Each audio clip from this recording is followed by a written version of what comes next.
because in all those sports, best team doesn't necessarily win. A championship doesn't actually mean you're the best team. It could mean you're the hottest team, you're the luckiest team, because in football, there's one game. Same thing in the March Madness tournament. And in baseball, it's very luck dependent. Best team doesn't always win. But in the NBA, the nature of basketball, the game itself, plus 7 games to decide it, the championship means necessarily you are the best team. And in the regular season, the Rockets have been the best team. And as I've constantly pointed out, Stephen A., when healthy, they've lost 2 games all season. 2. 1 on the road to the Pelicans with AD and Boogie. Boogie got hurt in the last 10 seconds of that game.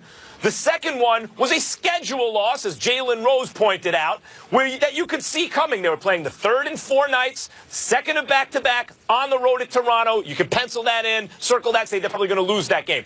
That's the only 2 losses on the season. So the question will be for Mike D'Antoni, James Harden, and Chris Paul especially, why in lower leverage games were you guys the best team in the league? But in a sport where the champion that is crowned, that crown signifies that you are the best team, why, when it mattered most, were you not the best team? That will be the question. The season would be a bitter disappointment without a championship for the Rockets this season. D'Antoni is spectacularly wrong here. He is not spectacularly wrong. I will tell you that it's a disappointment. It's a colossal failure if they lose to anybody but Golden State or Cleveland. Meaning if Cleveland got to the finals, I'm not thinking about that. If they lost to the Golden State Warriors, there's nothing disappointing about that because I expect them to. See, that's the difference between you and I. I happen to recognize the fact that if Steph Curry is healthy and Steph Curry is on that basketball court and the Golden State Warriors are fully loaded, I don't care that Houston has home court advantage.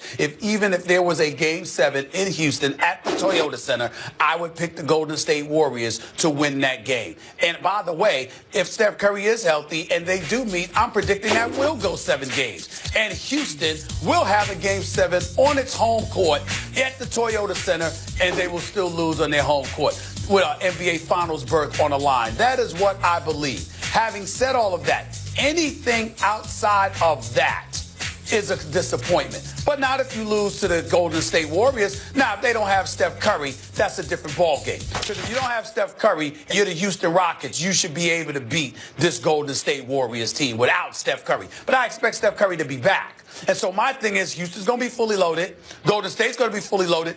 The Golden State Warriors are the reigning, defending NBA champions with the greatest shooter in the world, one of the top 3 players in the world, another all-star who's one of the top 5 shooters in the world, one of the top 3 shooters right now, and maybe one of the top 5 shooters ever in Klay Thompson. And oh, by the way, a utility dude extraordinaire in Draymond Green with experienced guys on the squad who already know what championship basketball is all about, along with a coach in Steve Kerr who knows what championship basketball is all about. Is there some pressure on D'Antoni, James Harden, Chris Paul? Of course there is. That's why you better not lose to anybody but Golden State. So if you're saying that, yeah. But my position is I expect them to lose to Golden State. So to me, that wouldn't be a colossal failure.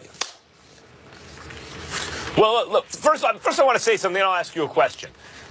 First thing is, the reason I have a problem with what D'Antoni said, but not what you're saying right now along these lines, is that you're saying it really does mean who's the best. You're understanding that when you say it's okay if we don't win a championship, that you're conceding that team was just better than us. So I don't have a problem with you along those lines. You're saying I just think Golden State's better. But I do have a problem with D'Antoni saying it, not just because he's the coach of the Rockets, but because in other sports, when the manager or the head coach says that, really what they're saying is, look, we battled tough. We got to a Game 7. Ball didn't bounce our way. Call went against us. You can't always control when you play best. Them's the breaks. Best team doesn't always win, and we tried our best, right? But in this case, the best team will win. And if D'Antoni has proven all year with Chris Paul and James Harden and that Clint Capella and Eric Gordon, everybody, that they are the best all year, then why, when it matters most, are they something less than that? For him to just gloss, because the assumption seems to be, the implication is, The implication is that it's not because they're not the best. Now, but I have a question for you.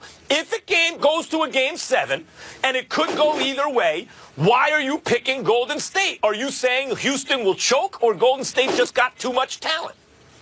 I think the Golden State has too much talent. I'm not going to accuse Houston of choking. I think CP is going to show up and be a monster. I think James Harden is going to show up and be a monster. And it still ain't going to be good enough against the Golden State Warriors. That's what I believe. Now, let me get back to your original point about Mike D'Antoni. Because before you rhetorically asked yourself a question, I would have given you the answer earlier if you had just come to me. You're wrong. You are upset at Mike D'Antoni's position, Max Kellerman, for the wrong reason. You're right to be upset and displeased with what he said, but you missed the reason why.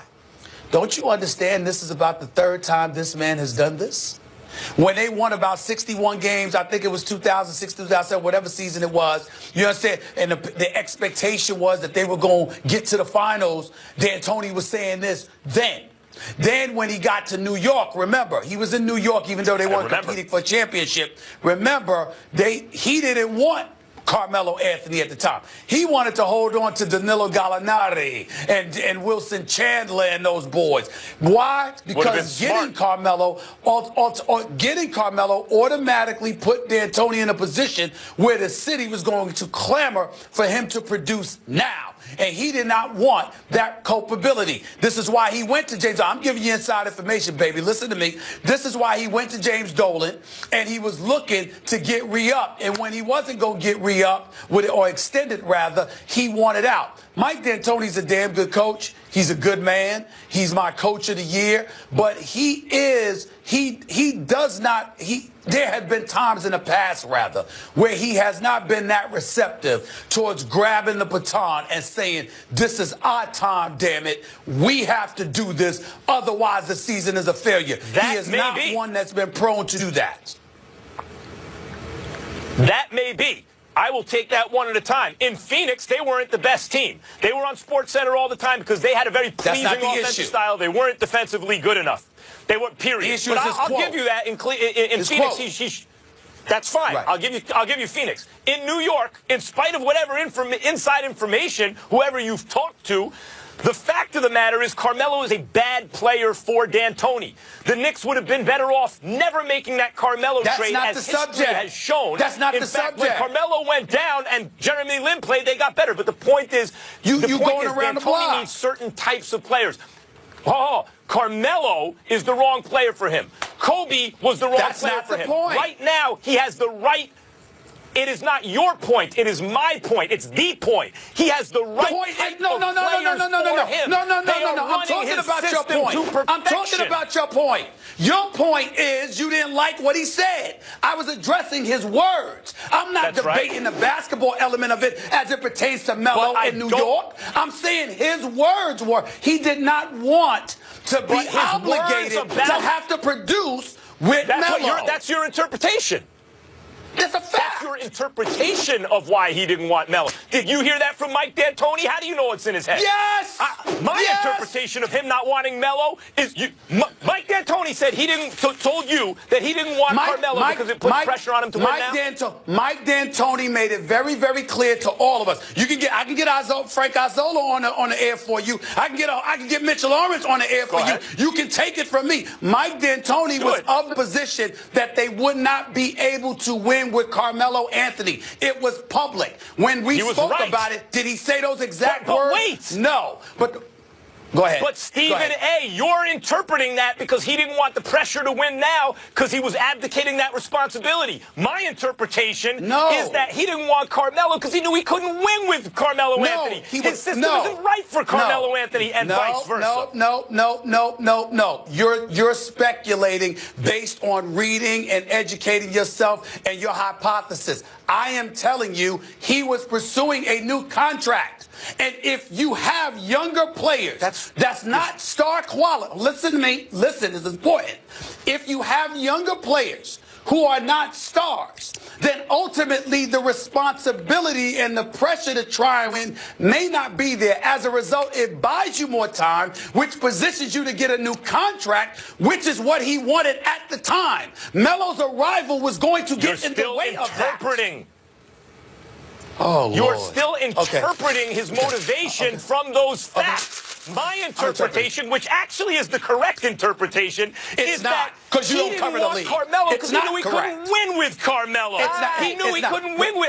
He should have known he couldn't win with Kobe because they didn't buy in. These guys buy in. So it had nothing to do with one contract To win now. They're also the best team, so they should win. We cover the league. We're telling you what's going on, but you're going to tell us we wrong about what we reported. I don't talk to anybody? We reported this. We reported this. No. Well, evidently you don't. What you interpret, evidently your interpretation is your interpretation of these facts is not as good as mine. I got it. Correct. Gentlemen, I got you. Now that's laughable. Your interpretation, my interpretation of the NBA. That's just funny. You just made me laugh. I like a Dave Chappelle concert. I might as well laugh like I'm at the Dave Chappelle concert over that comment. Please. As far as Mike DAntoni's comments, hopefully he's just under-promising and will over-deliver. We shall see. Coming up, Ben Simmons has the Sixers on their longest win streak in franchise history. So is Stephen A. Smith going to admit the process worked? And we got some fresh mock drafts to go through.